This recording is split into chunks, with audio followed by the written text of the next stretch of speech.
Di atas itu apa? Meja makan. Romli. Itu fraksi balkon di atas.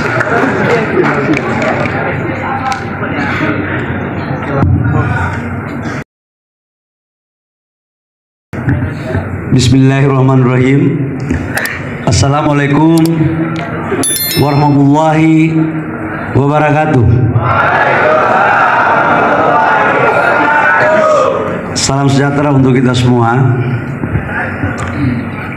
Alhamdulillahirrabbilalamin. Wassalatu wassalamu ala asrafil anbiya wa mursalin wa ala ali sayyidina Muhammad. Amma ba'd. Yang sama-sama kita hormati Pejabat Gubernur Kalimantan Barat Kanda Harrison yang luar biasa sejak pembukaan sampai dengan penutupan malam ini. Kanda makasih banyak, karena jujur aja bukan Kanda pejabat gubernur aja yang hatinya begini. Saya setiap lihat medsos Kongres HMI rasanya saya tidak mau makan dan tidak bisa tidur sebenarnya. Yang saya hormati Forkopimda Provinsi Kalbar, ada sahabat saya Pak Kapolda, Pak Pipit, yang menurut saya kontribusinya melebihi dari alumni HMI. Pak Pipit, makasih banyak. Semoga amal ibadahnya diterima oleh Allah Subhanahu wa taala.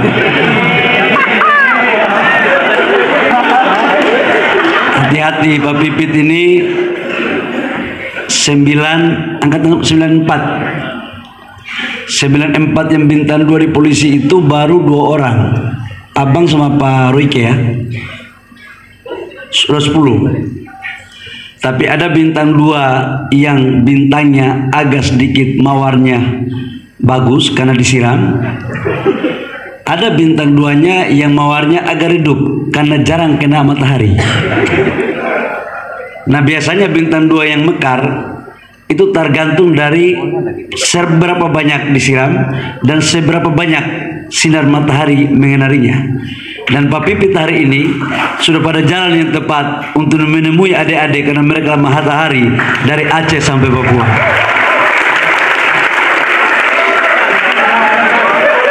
Masuk barang ini.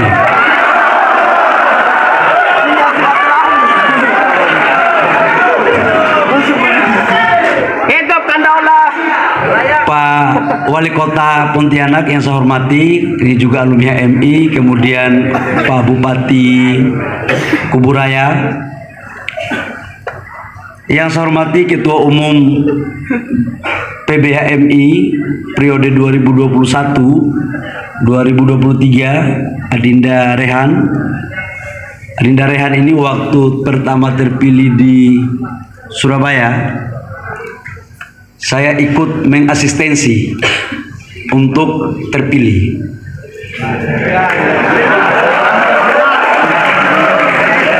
Dan sebagai senior yang baik harus juga mengawal sampai dengan turun secara istiqomah. Dan saya jujur aja sebenarnya, saya ini masih di Solo. Saya masih acara dengan Bapak Presiden. Dan malam ini saya ada rapat, tapi saya izin sama Bapak Presiden, Pak, saya harus berangkat, kalau diizinkan saya berangkat ke Pontianak untuk menutup acara Kongres HMI. Bapak Presiden kaget, loh Mas Balil, Kongres HMI belum selesai-selesai. Saya bilang, itu loh Pak, terlalu banyak perdebatan Pak. Dan Bapak kan bisa lihat, kalau kader politisi yang dari HMI dan bukan dari HMI, beda Pak caranya.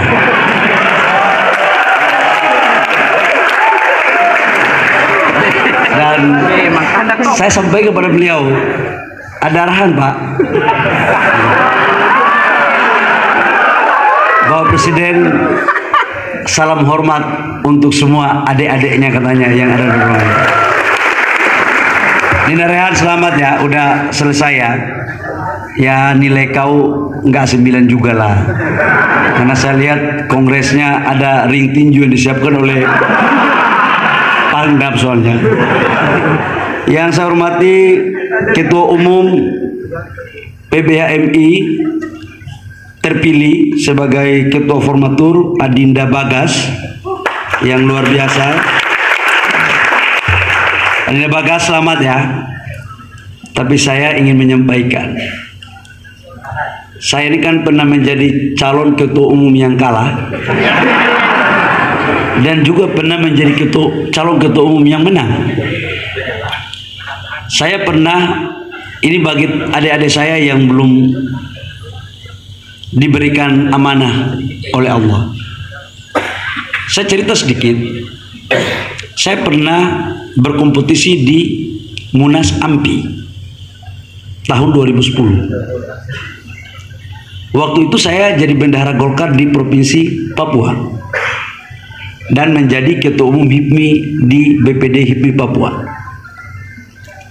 Karena saya aktivis waktu itu kembali tahun 98-99 saya di Jakarta, kemudian balik jadi pengusaha, kemudian saya jadi bendahara umum HMI tahun 2002, kemudian habis itu saya kembali ke Papua dan berbisnis. Mana Musta tadi?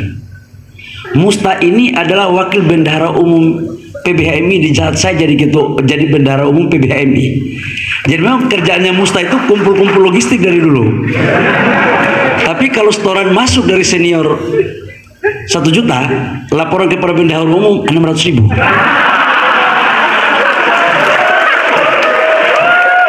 Jadi Dinda Bagas, jangan kau salah. Jangan tiket sudah dikasih baru 1/2 itu yang keluar. Saya mau sampaikan begini. Pengkaderan di HMI itu dalam kompetisi tidak mesti orang hebat itu yang selalu jadi ketua umum. Saya waktu mau jadi ketua umum AMPI, yang saya lawan siapa? Dev Laksono, anaknya Menko Kesra. Waktu itu Pak Agung Laksono Menko Kesra, wakil ketua umum Golkar. Hanya gila aja orang kampung yang datang melawan anak pejabat. Tapi karena kegilaan itu lahir karena doktrinisasi daripada kader HMI, yakin usaha sama. Jadi Bagas, saya mau sampaikan, Dev yang jadi ketua umum AMPI bukan saya, tapi yang jadi menteri saya duluan, bukan dia.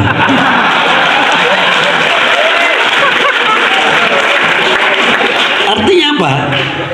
Saya mau sampaikan bagi teman-teman yang berikan amanah, belum tentu masa depan Bagas dalam karir politik dan ekonomi akan jauh lebih baik daripada Ali Sakrudin dan teman-teman yang lain. Fair ini. Kanda Yusuf yang saya hormati, tokoh nasional asal Kalbar yang sangat fenomenal dan tidak perlu diragukan, kita berikan aplaus. Ketua Kahmi yang dengan bajunya luar biasa. Kahmi ini saya lihat bajunya ini agitasi dan mengayunkan dia tinggi juga kelihatannya sampai lama. Ketua Panasko dan Ketua Panitia Lokal Adinda Ketumbatko. Jadi kalau ketua umum terpilih tidak mengakomodir ketua panitia lokal yang juga Ketumbatko, itu berarti ada yang salah dalam menyusun komposisi kepengurusan. Adinda ketua-ketua umum cabang dan pengurus Kohati yang demisioner juga termasuk, khusus kepada Ali Sakrudin pemilik suara 58 Dinda ya. Saya lihat di WA grup saya di kami itu paling banyak. Betul kan pejabat gubernur itu sampai masuk rapat kabinet saja saya masih ditanya kapan kongres HMI selesai. Saya terakhir bilang senior HMI di kabinet, emang saya ini ketua umum PBHMI, kalian tanya saya terus.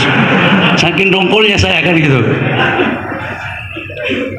Pertama-tama marilah kita panjatkan puji syukur kita kepada Allah Subhanahu wa taala atas limpahan rahmat kasih sayangnya sehingga kita dapat hadir di tempat ini dalam rangka mengikuti acara penutupan daripada Kongres HMI yang ke-32. Bapak Presiden sudah membuka. Itu pun saya yang diminta untuk menjadi garansi oleh Ketum Rehan. Sekalipun pada saat mau deadlock hati saya but-but. Jangan sampai saya diresafel gara-gara tidak mampu menjalankan amanah Kongres. Jadi memang jadi senior HMI ini ada baiknya dan agak baiknya. Ada baiknya ya bisa ketawa-ketawa sama mereka begini. Enggak baiknya begitu kita jadi personal garanti hancur kita. Itu asli. Wah. Tapi itulah risiko jadi kader HMI. Nggak boleh kita ngeluh. Salam dan salawat kita sampaikan kepada junjungan Nabi besar kita Muhammad SAW yang telah membawa kita dari alam kegelapan menuju alam terang benderang. Seluruh kader hijau hitam yang saya hormati, malam ini kader hijau hitam plus. Karena ada Pak Kapolda kan, ini udah masuk keluarga besar, ya kan? Setuju gak ini? Kalau kalian gak setuju udah keterlaluan ini. Rokok pun dibelikan katanya. Tapi Pak Kapolda, investasi itu ada 3.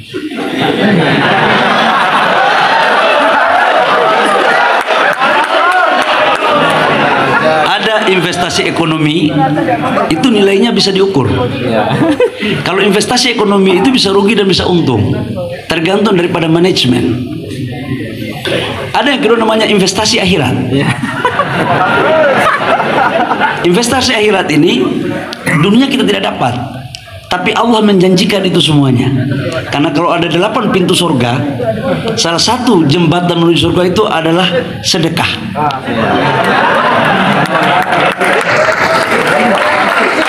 Jelek-jelek begini NDP saya masih lebih bagus daripada kalian. Dan ada satu lagi investasi yang ini baik di dunia maupun di akhirat selalu dapat, yang namanya investasi jaringan. Ini namanya disebut dengan intangible asset. Kita tidak tahu adik-adik ini ke depan mereka jadi apa. Karena saya ingat betul 21 tahun yang lalu saya datang ikut kongres HMI di Balikpapan. Turunnya Fahrudin, naiknya Holis. Waktu itu saya masih seperti adik-adik ini. Naik kapal Cirimai kembali ke Papua. Kita tinggal di hotel Sepinggang di Balikpapan. 20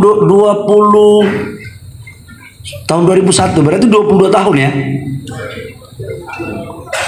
Tahun 2001 itu kongres. Sekarang berarti 2023, berarti 22 tahun. 22 tahun kemudian peserta kongres itu kembali datang ke Kalbar. Posisinya bukan lagi sebagai hanya alumni HMI, tapi sebagai menteri investasi. Jadi apa yang saya mau sampaikan Pak Kapolda, mungkin di antara mereka ini 5 tahun lagi ada yang jadi bupati, ada yang menjadi anggota DPR RI, atau ada yang mempengaruhi menteri dan bisa mempengaruhi presiden. Karena HMI ini ilmunya gila. Ilmunya gila Pak Kapolda. Minimal kalau tidak bisa membantu bisa mengganggu.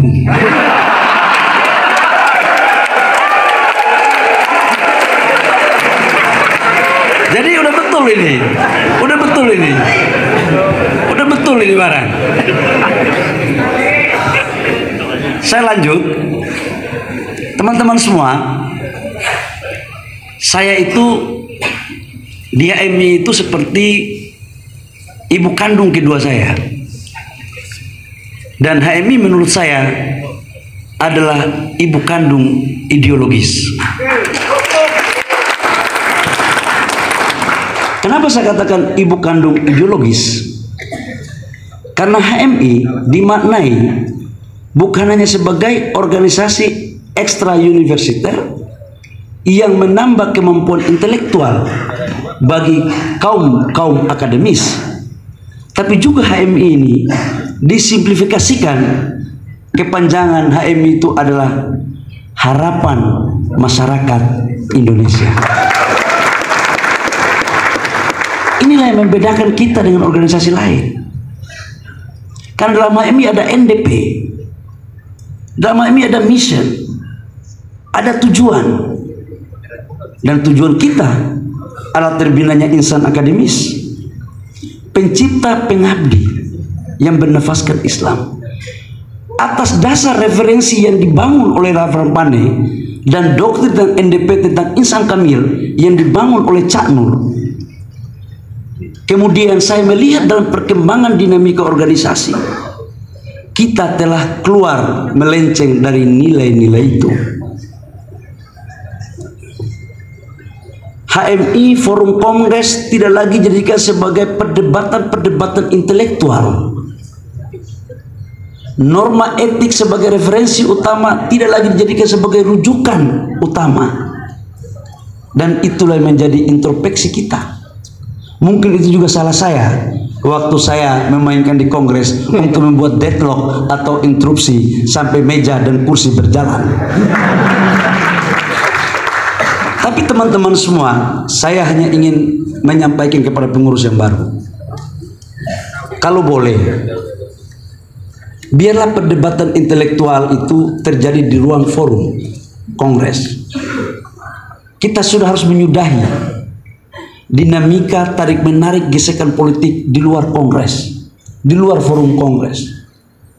Janganlah membiarkan rumah besar ini untuk orang lain bersemai ikut memainkan dinamika di internal Kongres atau musda.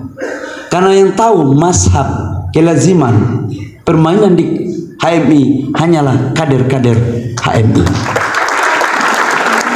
Ini pesan saya. Ini pesan. Saya cinta betul terhadap organisasi. Kenapa saya katakan saya cinta betul? Pak Gub, saya itu tidak hanya mendapatkan ilmu di HMI, tapi saya juga mendapatkan istri di HMI. Ya, istri saya Kohati. Makanya kalian HMI-wan tidak cukup dengan kecerdasan, tapi juga harus punya keberanian. Tidak hanya punya cukup kecerdasan dan keberanian, tapi juga harus ada konsistensi. Karena biasanya Kohati punya intelijen jauh lebih tinggi daripada HMI-wan. Yang kedua, ada semua, saya juga menyampaikan bahwa HMI itu lahir atas dasar dua hal prinsip tentang keindonesiaan dan keislaman. Dan HMI ada pada posisi jalan tengah seperti apa yang diajarkan oleh Cak Nur. Dalam konteks keindonesiaan, tujuan kita dalam berbangsa dan bernegara itu adalah tentang kesejahteraan. Itu salah satu esensi daripada tujuan kita dalam berbangsa dan bernegara. Dan dalam konteks bagaimana bisa mewujudkan kesejahteraan, salah satu diantaranya adalah bagaimana penciptaan lapangan pekerjaan. Izinkan saya untuk menyampaikan kepada adik-adik semua bahwa kita di HMI ini jujur menjadi insan pengabdi lebih banyak daripada pencipta. Banyak yang menjadi birokrasi, alhamdulillah hebat. Banyak yang ingin menjadi politisi, alhamdulillah juga hebat-hebat. Tapi sedikit yang menjadi pengusaha. Padahal Lavran Pane bilang, terbinanya insan akademis, pencipta dulu, baru pengabdi. Jadi saya lebih memilih untuk menjadi pengusaha dulu. Karena kenapa saya jadi pengusaha dulu? Karena saya dulu waktu jadi komisariat, itu kerjaan saya ketua panitia. Tugas saya bikin proposal dan bawa proposal kepada senior-senior. Biasanya hanya kap surat, tanda tangan ketua komisariat dan sekum, dan cap. Ditujukan kepada siapa? Tunggu sambil kita berpikir, senior siapa yang menjadi target dalam perjalanan itu. Itu. Sudah begitu dikasih sedikit, ceramahnya paling banyak. Rasa kalian kan? Jadi di HMI ini ada pangkat jenderal jiwa kopral.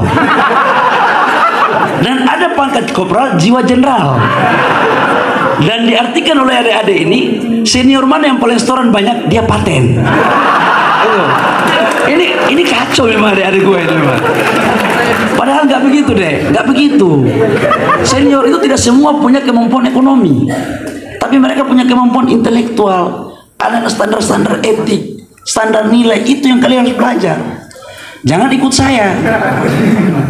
Kalau saya ini bergaul dari terminal sampai ulama.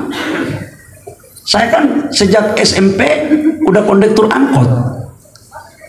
Jadi agak sedikit apa ya, bibit lain daripada HMI. Makanya saya lebih banyak tidur di sekretariat GMKI daripada HMI. Ya saya di Papua gimana? Di Papua mana ada pejabat HMI? Semua gubernur, bupati, alumni GMKI.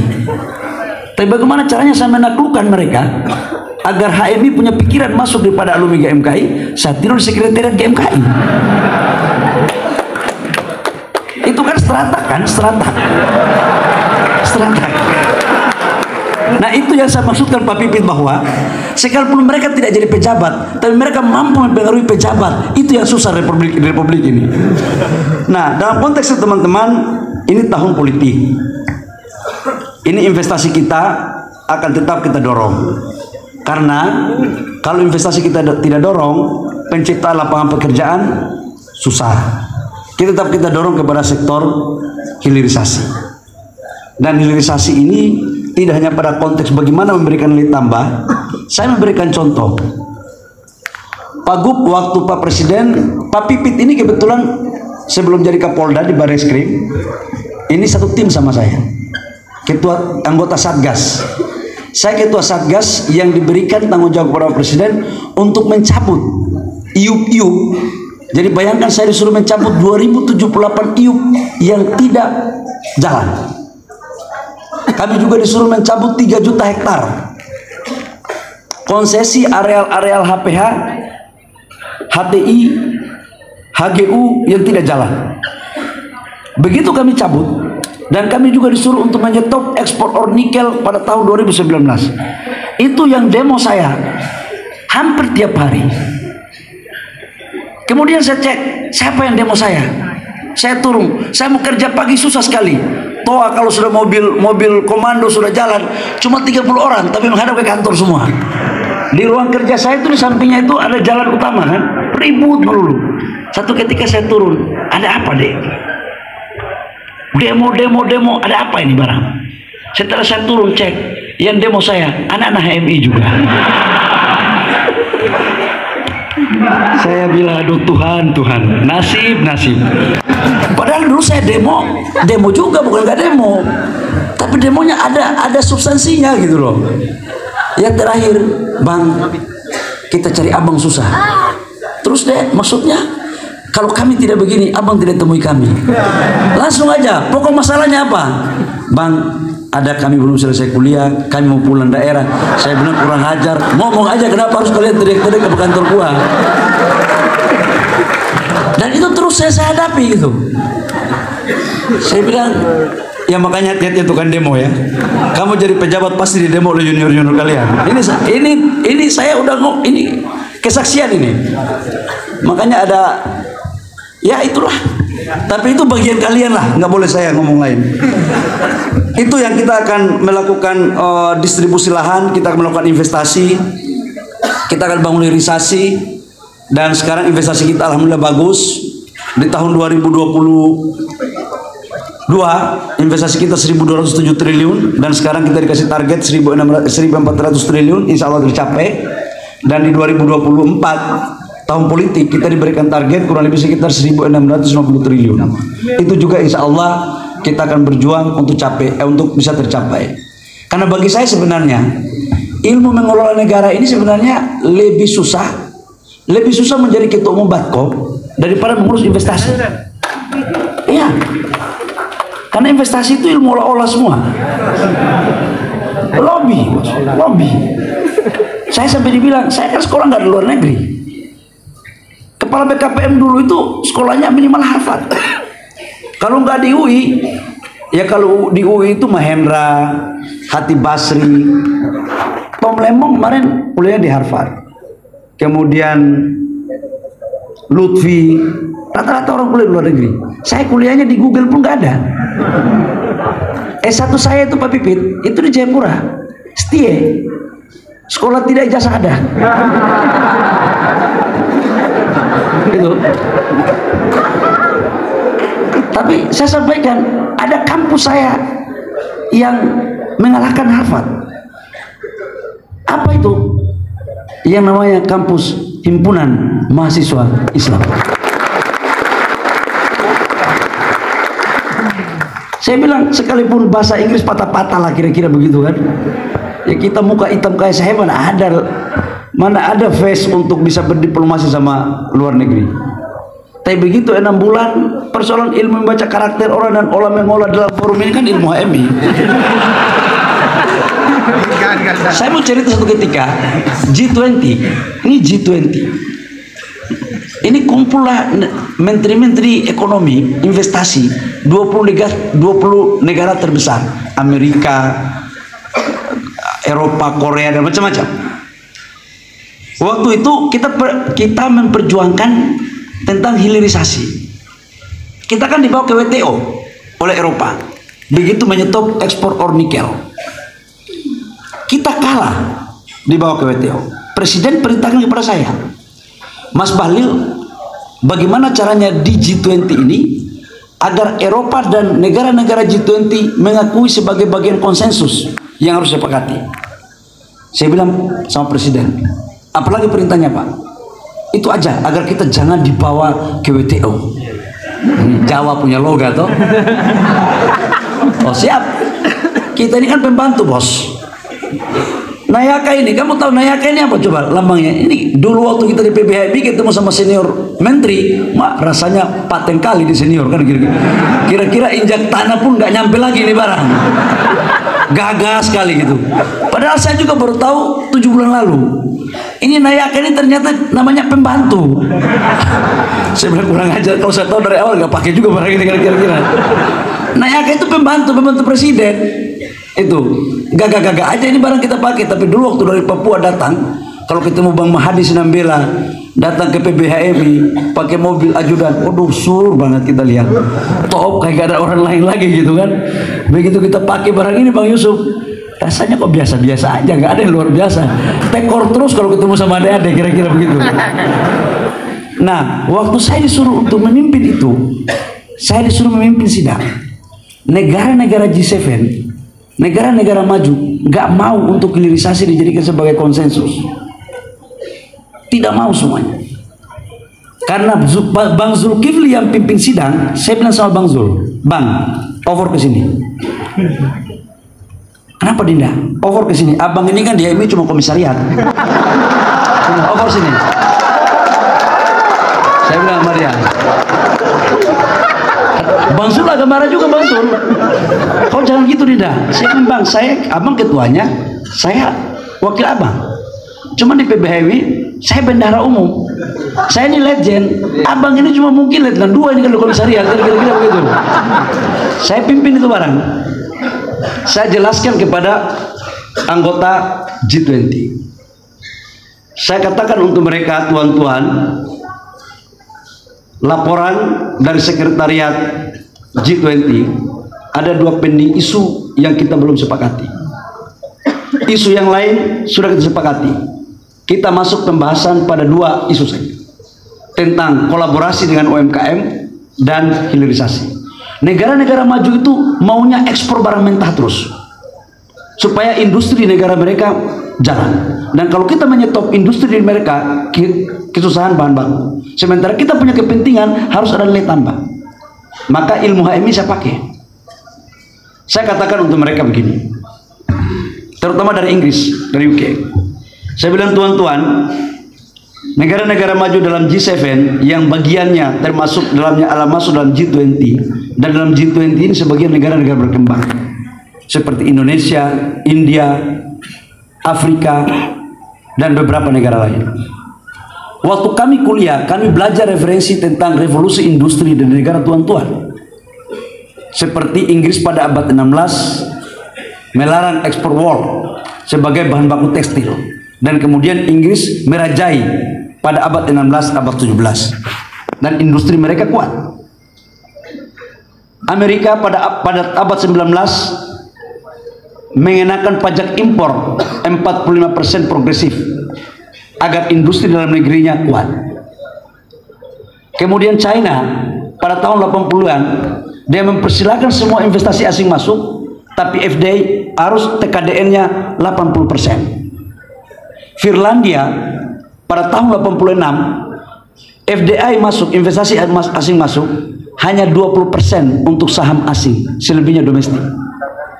Dan kemudian negara-negara ini menjadi negara hebat, industrinya hebat, dan ekonominya kuat. Dan sekarang masuk dalam negara-negara G7. Yang kami mau tanyakan kepada tuan-tuan adalah, apakah kami ini, negara-negara berkembang, nggak boleh mengikuti jejak tuan-tuan yang telah menaiki satu anak tangga satu ke anak tangga berikutnya, yang pada akhirnya negara tuan-tuan menjadi hebat? Ini teori yang kami belajar di tuan-tuan. Yang kedua, kalau memang itu nggak boleh, jalan apa yang tuan-tuan berikan kepada kami? Tunjukkan jalan itu. Dan kalau andaikan pun jalan itu tuan-tuan tidak tunjukkan, saya memahami bahwa di negara G20 ini kita harus duduk sama rendah, berdiri sama tinggi. Dan saya ingin mengatakan bahwa di negara G20 tidak ada satu yang dominasi dibandingkan negara lain. Kita semua sama di mata G20. Oleh karena itu saya mau tanya, apakah masih ada negara yang tidak setuju dengan poin hilirisasi dan kolaborasi? Diam semua kan? Malu kan? Saya tanya lagi yang kedua, apakah tuan-tuan masih ada yang tidak setuju? Yang ketiga, saya tanya lagi, apakah masih ada yang tidak setuju? Palu sidang saya sudah pegang. Saya bilang, seizin tuan-tuan karena tidak ada yang mengacungkan jempol dan keberatan terhadap poin ini, maka seizin tuan-tuan, kita semua bersepakat, kita sahkan bahwa hilirisasi dan kolaborasi adalah bagian keputusan bersama yang akan kita bawa untuk menjadi komunike di tingkat kepala-kepala negara. Tak, tak, tak. Putus. Tahu nggak, begitu putus 3 menit kemudian mereka serbu saya di ruang forum. Mereka protes, terutama Amerika, Uni Eropa. Saya katakan untuk mereka, saya sudah ketuk palu. Saya nggak mungkin lagi mencabut itu palu. Dan sidang sudah saya tutup. Dalam tradisi kami di Indonesia, begitu sidang sudah ditutup, tidak lagi ada interupsi.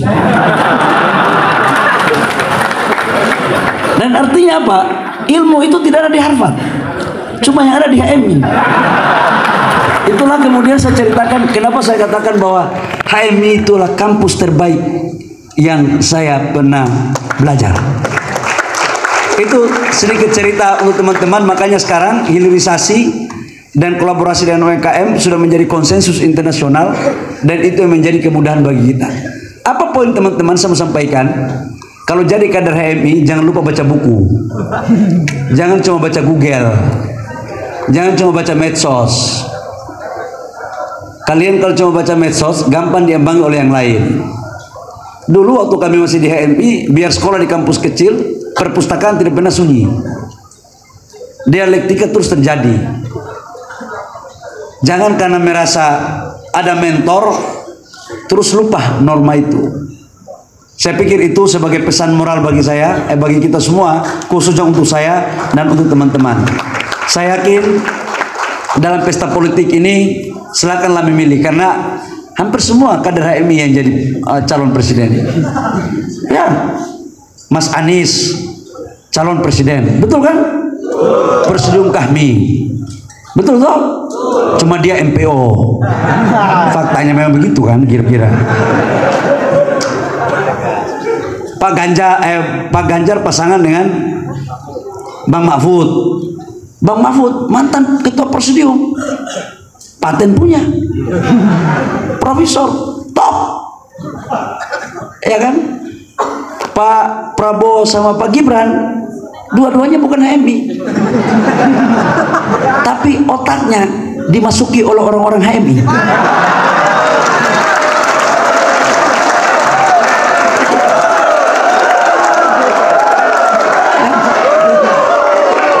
Sekarang tinggal teman-teman memilih. Cocok baran, cocok. Ya, ini kan ini kan terbinanya insan akademis pencipta pengabdi. Politik itu kan instrumen, tujuannya kan nilai, iya kan? Pandangan saya begitu. Tapi independensi berpikir tetap harus ada. Tapi dalam politik harus ada semi independensi dan semi pragmatis. Kalau politik independensi, jadi imam di masjid terus.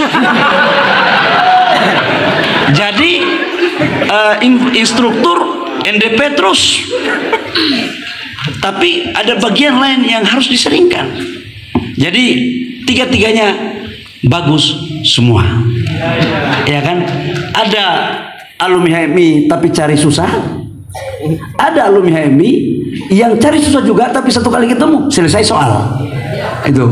Tapi ada juga capres yang bukan HMI tapi juga merasa dekat sama HMI.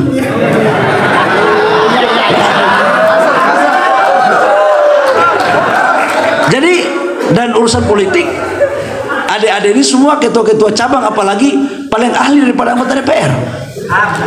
Karena anggota DPR kadang-kadang diolah oleh ketua cabang. Abang Gup, Pak Gup benar dirasakan bagaimana adik-adik ini olah kita kan? Saya kadang-kadang kalau mereka datang olah saya, Pak Gup, sur juga saya dengarnya. Saya tahu lagi diumbang, tapi sur juga dengarnya. Karena kalau nggak begitu susah sekali. Dan saya pikir karena sudah 9:30, sebentar lagi pesawat saya harus terbang, karena saya harus langsung kembali ke Solo. Dan dengan mengucapkan Alhamdulillahirrahmanirrahim. Apa Mbak? Sudah selesai ini barang? Maksud kau belum pada datang itu barang, maksudnya selesai suruh ceramah terus? Masih ada pemukulan gong Pak. Oh ya. Terakhir, Musta, jabatan kau masih wakil bendahara umum PBHM itu. Tolong cek adik-adik ini, jangan sampai ada yang tidak pulang ke tempatnya masing-masing. Ya, koordinasi sama Pak Ketua Umum terpilih, Ketua Umum Misioner, koordinasi sama Pak Gup, Pak Kapolda ya. Kalau ada yang tercecer, Pak Musta sebagai Wakil Bendahara Umum PBHMI, saya kan Bendahara Umum waktu itu. Yang bagian verifikasi kan kau tuh, bagian kau. Tuh. Jadi tolong tugas-tugas lama itu diaktifkan kembali. Ya. Dalam rangka menjaga hubungan-hubungan kebatinan, ya, layanan psikologis. Dalam politik itu ada 3, ada layanan psikologis, ada layanan politik, ada layanan ekonomi. Jadi kalau layanan politik dan ekonomi tidak bisa kita berikan, tolong berikanlah layanan psikologis agar mereka bisa pulang dengan baik. Ya Pak Musta ya, tidak boleh lama Pak Musta. Dan yang kedua, kalau cuma 100 orang jangan laporannya 200. Karena itu saya susah memverifikasi itu Pak Musta. Dan itu saya paling pengalaman sekali Pak Musta. Ya saya karena tahu betul kerja bendahara itu hanya mencoret dan mencari. Gitu. Jadi berapa cabang sekarang? 231. Oke, 231. Oke, tahu. Masih bisa lah, Pak Gup, masih bisa. Baik, demikian. Gongnya cepat bukongnya. Udah tahu alumni HMI ini jangan kasih mic dan mimbar. Pagi pun nggak selesai diurusan. Atas seizin seluruh senior, Pak Gubernur, Pak Kapolda, Ketua Umum dan seluruh kader-kader HMI yang ada di ruang ini maupun dari Aceh sampai Papua, kita doakan dan dengan mengucapkan Bismillahirrahmanirrahim. Kongres ke-32 Pontianak saya menyatakan ditutup secara resmi. Ya, kami mengundang penjabat Gubernur Kalimantan Barat, Kapolda Kalimantan Barat, demisioner dan formatur untuk mendampingi pemukulan gong.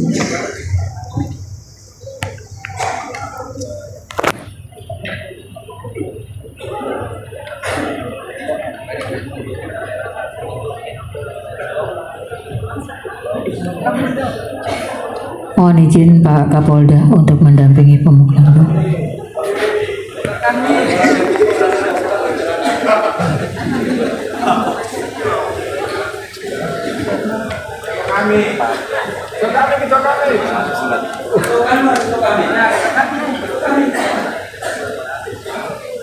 Aduh.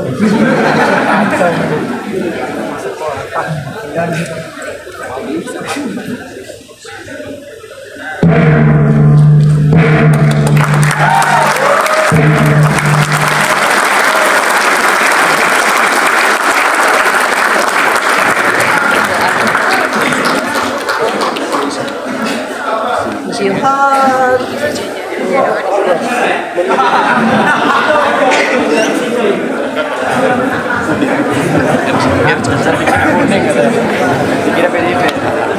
Oh sih. Bang.